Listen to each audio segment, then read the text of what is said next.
Good. Oh, here we go. Here we We're good. go. Hi, everybody. Hi, Walt. How are you? I'm doing well, Sharon. How are Oh, you? good. Happy Valentine's Day and happy Heart Day and wearing red for the spending time with my puppies. Yeah, you know what? I forgot the red because the Phillies are starting spring training. That's right. Pitchers and catchers are showing up.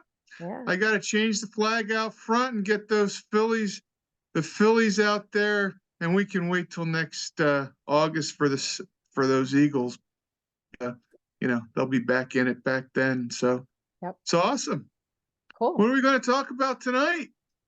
With it being um, American Heart Month and Valentine's Day, and we haven't done this live on a recorded line for a couple weeks now, I believe. But Yeah, I thought talking about a healthy mind. What are your thoughts? You've yeah. had some events recently that Yeah, really bring that I'll home, tell you right? the power of a healthy mind sometimes is a saving grace, and I'll tell you it's not so easy because I know that these mindset things kind of evolve over time. As you read, as you experience, and as you think through. And I had an interesting thing happen to me this past weekend. I went out to Pittsburgh to visit Ben and his housemates. Ben and I share the same birthday, as anyone who follows us on social media know. And this was the weekend where we could get out there and celebrate. It was unfortunate Paige was unable to come, but headed out. And on Saturday morning, Ben had found activities for he and I to participate in. And I ended up going through town, and at an intersection, a tractor trailer backed into my car and did some rather significant damage to my car and then took off. Um, so my fight or flight syndrome kicked in, and I chose fight. And I followed this truck down Interstate 376 West, and I got pictures of the license plate and the side of the truck and the trucking company. And next thing you know, the car started overheating. Never was in a car where the thing went up and overheated. And, long story short, after that, I kind of nervous. I called Ben. I told him what happened. He was naturally upset. I had him call Paige because I was trying to navigate safely to his house. I got to his house. I called the insurance company and filed a claim, and you know had to rush to an enterprise to get a rental car, and then came back to the house to call the police and have an ambulance come and check me out. And long story short, it was quite the nightmare from to going to spend a day and having fun. And at the end of it, you know, we just kind of hung out. We went out and had an awesome dinner. On Saturday, I had to stay till Monday because I had to turn the car in. Um, and, we were able to make chili for everybody in the house. And we had our little Super Bowl party. And we had a very enjoyable evening. And I thought to myself on the way home that, it would have been, right? And as bad as it may all sound, we had such a good time doing what we were able to do in the time that was preserved. And so far everything's checked out and the car is getting fixed, and I have a rental car now, and I got home safely. Um, but on the way home, I just thought of myself as saying, what could have been, and what really could have been is that we and he and I, the people he lives with in his house, we could have been overcome by what happened instead of kind of overcoming what happened. Yes. And I think that oftentimes when life hits us at times, we'd all like to be able to stay calm and kind of just react. I just feel fortunate that that was able to work out that way. I had a tremendous experience, so I got to give props to the Pittsburgh police who came out and took a report and were both calming and informative as to next steps. And, I'm not going to give a plug to my insurance company, but they did a great job, and the rental car company did a great job. So a lot of things worked out. But, after the fight or flight of being pissed off that the guy drove away, um, the cop said to me, he may not have even known he hit you. The rig was so, Right. and so I said, I never thought of that. So all of a sudden the anger went away, and I said, well, he's probably right. It was a really big truck. And even though he pushed me back about a foot and a half in addition to hitting me, he probably didn't know. So I'm just thankful that, over the course of time, both going, through this, transformation and this journey and the coach that, fight or flight turned into solve and resolve. And we were able to salvage a good weekend and had a lot of fun. So I just kind of wanted to share that because, you know, sometimes these are the things that can overcome us and cause bad things to happen going forward. So, um, I'm sure you've had experiences similar or talked to people of similar things like this. Yeah. I mean, absolutely. It's like every day, right? It's called being human. But what I love is take the same experience that you just had, and had you been in that fight mode, or you had played the role of victim in the drama triangle and been angry and pissed off, and most likely the police officer would have been a little bit more like, yo, sir, calm down, right? The guy on the insurance company would have been like, chill out, sir. And your response would have had, I think, a triggering effect to everybody else's response. Um, the, the rental car company could have been like, this is all I got, man. Like, deal with it. And yet you're being present, calm, and going, okay, now what? Asking the question, how can I make this work for me? I'm okay. Priority number one, right? My son is okay. Okay, what do we do next? And so coming in with that calmer mindset, with the one of focusing of how do I correct this? I think that rippled into all the conversations you had with all those people who you now give props to, right? Because we've Well, yeah, all it made had it a lot easier. yeah. And so I think we're all triggered. I mean, I've been triggered. I was just talking earlier about the fact that I was triggered by an email that I read. Emails have no emotions, but I created an emotion and I started to respond, not literally responding, but like in my head. And I was getting all flustered and I became the victim of an email. And I'm like, this is ridiculous. So I paused, took some deep breaths, and I thought, all right, what's going on, Sharon? What's happening? You're interpreting something. And my mindset went to the negative. That's our Right. default. But when we practice awareness and pause, we call stop, challenge, and choose, right? We um, feel our feelings. We can feel them, right? You felt hyped up right away. I mean, I think you followed him not because you were angry at him, because you're like, I need data.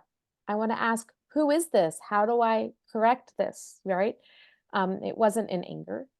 And so when I respond with a negative mindset, I get a negative outcome.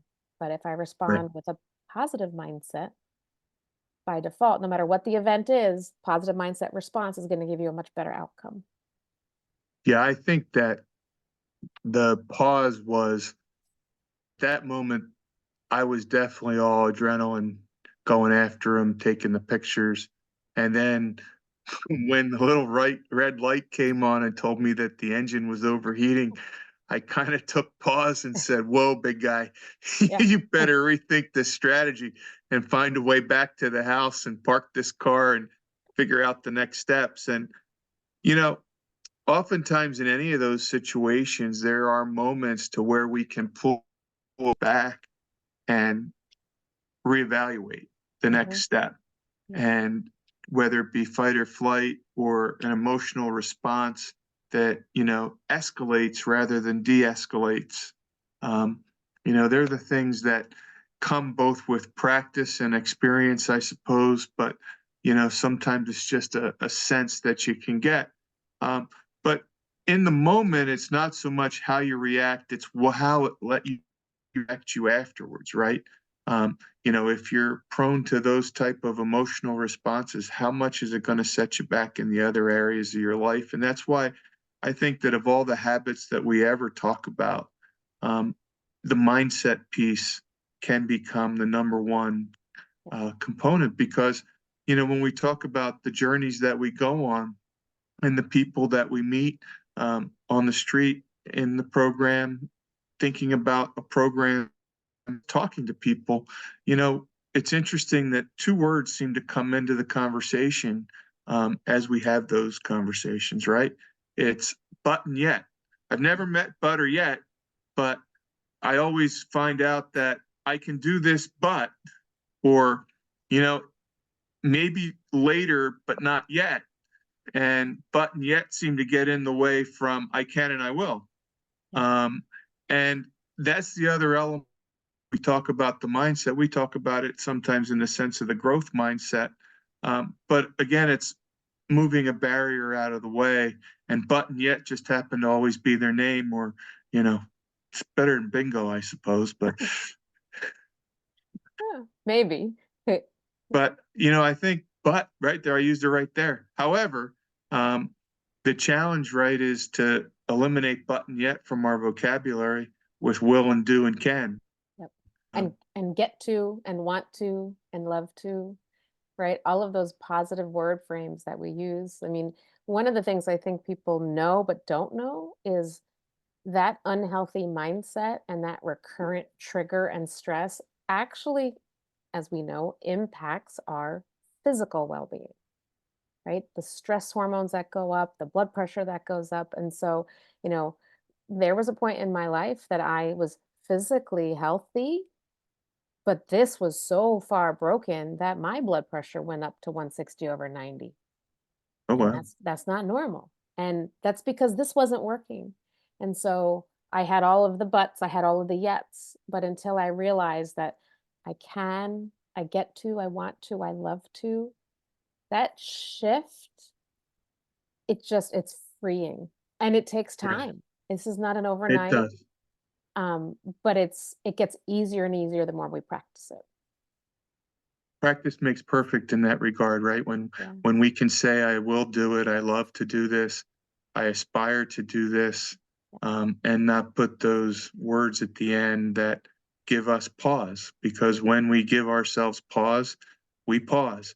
When we read an email and we don't think, we just react, it's almost always negative, right? It's just the natural way that we think. And that's why Stop, Challenge, and Choose isn't just about how we eat, it's a matter of how we think. It's a mindset change that just allows everyone to take a breath, think it through, and then make the best choice for the next step. Yeah. The events will always be there. Life will happen. Just this week, I was talking to clients about the storm, right? The storms of life. We're either in one, we're coming out of one, or we're headed into one. But But we need bread no matter when. but Go get your bread and milk. don't forget the toilet paper. And so, what a beautiful way to start working on being prepared for whatever phase of life that we're in and working on the mindset. And with that, the future is so much brighter, so much happier.